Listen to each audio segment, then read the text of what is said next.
Good morning mga moms, this is it Pansit. Going na mi pa Manila. So nagsakay mi sa Magnum, 199 each ang plite going to Lagindingan Airport. Pagkabot sa airport, naka-check-in min kay 5:30 among flight. So, kanang take off, mahadlok yun ko. So, may kaya na si Bana and okay kayo among travel. Salamat kayo, Lord. Pagkabot sa Manila, gisundo mi sa akong bila si Alex. Thank you, Lex, sa support. O gihouse time mi sa ilang guest room na Murag Hotel. Gwapo kayo nami sa third floor na bugnaw ang hangin maski init ang panahon.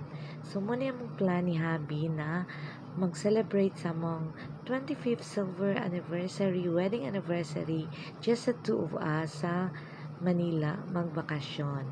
So this is our first day. Happy kay mami, okay, wala ba work. So after freshen up, gusto mi maglibot-libot sa ilang place kay Las Piñas.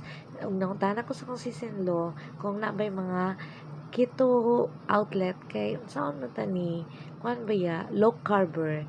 So natutulan na mo around the vicinity lang ang Keto Central. So, nag-check sa mi silang items, nakapalit mi dito og bread, na keto bread. Givisit na mo ilang mga anak na nag-training kay mga swimmer man na. So, it's our second day sa Manila og among biyahe karon is padung sa Tagaytay. Thank you guys sa among sakyanan sa pagpahulam. So going na mi Tagaytay mga moms. First time ni Habi and thank you sa Waze. Maski kawala mi, maski agkapituhan nami sa mga SLEX nga pinaspasa. So diri mi nag-anhi sa picnic group. It's a government picnic park. 75 ang entrance. Medyo pricey over sa places nga mong naadtuan nga mas barato. Amo nang gianian kay 31 years ago nakaani mi diri while college pa mi. Dili mi nagdungan. Siya nakaana siya sa ilang CE department ug ako sa among pharmacy. Ug dako na gid kayo ang improvement. Dako na kayo ang kausaban, sementado na ug maayo na gid kayo ang mga pagpa-picture ug ang mga dalan. So diha nag-reminisce lang mi nga kadugay sa panahon tong mga dalagag ulitaw pa mi maski dili mi dungan nag-anhi diri. So nakita na mo ang changes sa place. So pag-abot dito, wow, as usual, picture o pamusing diri, pamusing dito, o mga pakit-kit diri, pakit-kit dito, love-love diri, love-love dito. So mara na ang ganap. So tungod kay gikapoy mi maski bugnaw ang hangin, init man gyapon. Tungod kay low carb ta mga mamshis, nag-snacks mi nga ang among drinks. Of course, nagdala mi sa among sariling sugar, stevia, para naman dilisan mi tanto na mo gain sa mong bakasyon. So, niadto pa mi sa dalan, ubos-ubos, og nag-emot-emot sa mi dito sa among mga photos dito. O pag-abot dito unahan, napoy mga katong picture bitaw namo nga mga kabayo-kabayo, mga moms. O dito pak sa damong beauty dito mga mamshis. So, mura ni ang ganap namo dito sa Tagaytay. Karon si Habi gusto niya makita up close ang Taal Lake. So, abi nimo ni-divert siya og biyahe dito down under. Ubos man ni ang Batangas, no? Muso mo niyong Talisay, Batangas. Lain ang weather, nag-ulan. Gwapo lang siya sa layutan-aon. Pero pag-abot na mo dito, medyo bowed man ang lake. So, muna, medyo distansya.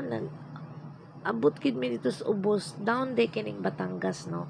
Kitaas mang Tagaytay. So, kaning Leslie, sikat sad ni nga bulalungan. Ingon man sila, kailangan magbulalo gid mo sa Tagaytay.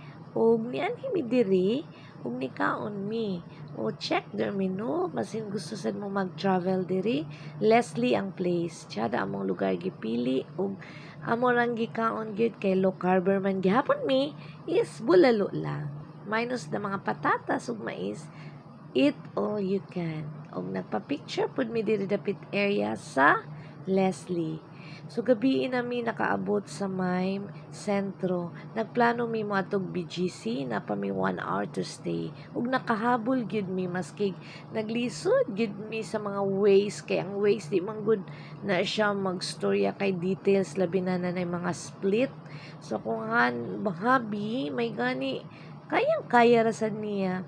Kailangan witty ka pag driver ka na gitsad makasabot naman ka. Ug nalingaw biya kung aning BGC. Ako biya ning gi-vlog no sa inyo. Ug naka-timing mi sa closing time nila na sila pa fireworks. So sulit na sulit kayo mong pauli nga apason na mo ang BGC. Huwag gid na mo natuyo kay ang mga outlet kay 1 hour man lang yan. Na-amaze pa man ko sa place. Gusto pa na ako siya tan-awon. Libot pa na ako siya. So, mana ni ang fireworks, closing nila. So, happy kayo ko mga moms. So, grabe murag bata. Murag ko bagong kitag fireworks. Sige na kitag fireworks. Na happy ko kay naka-timing me. So, this is our second day.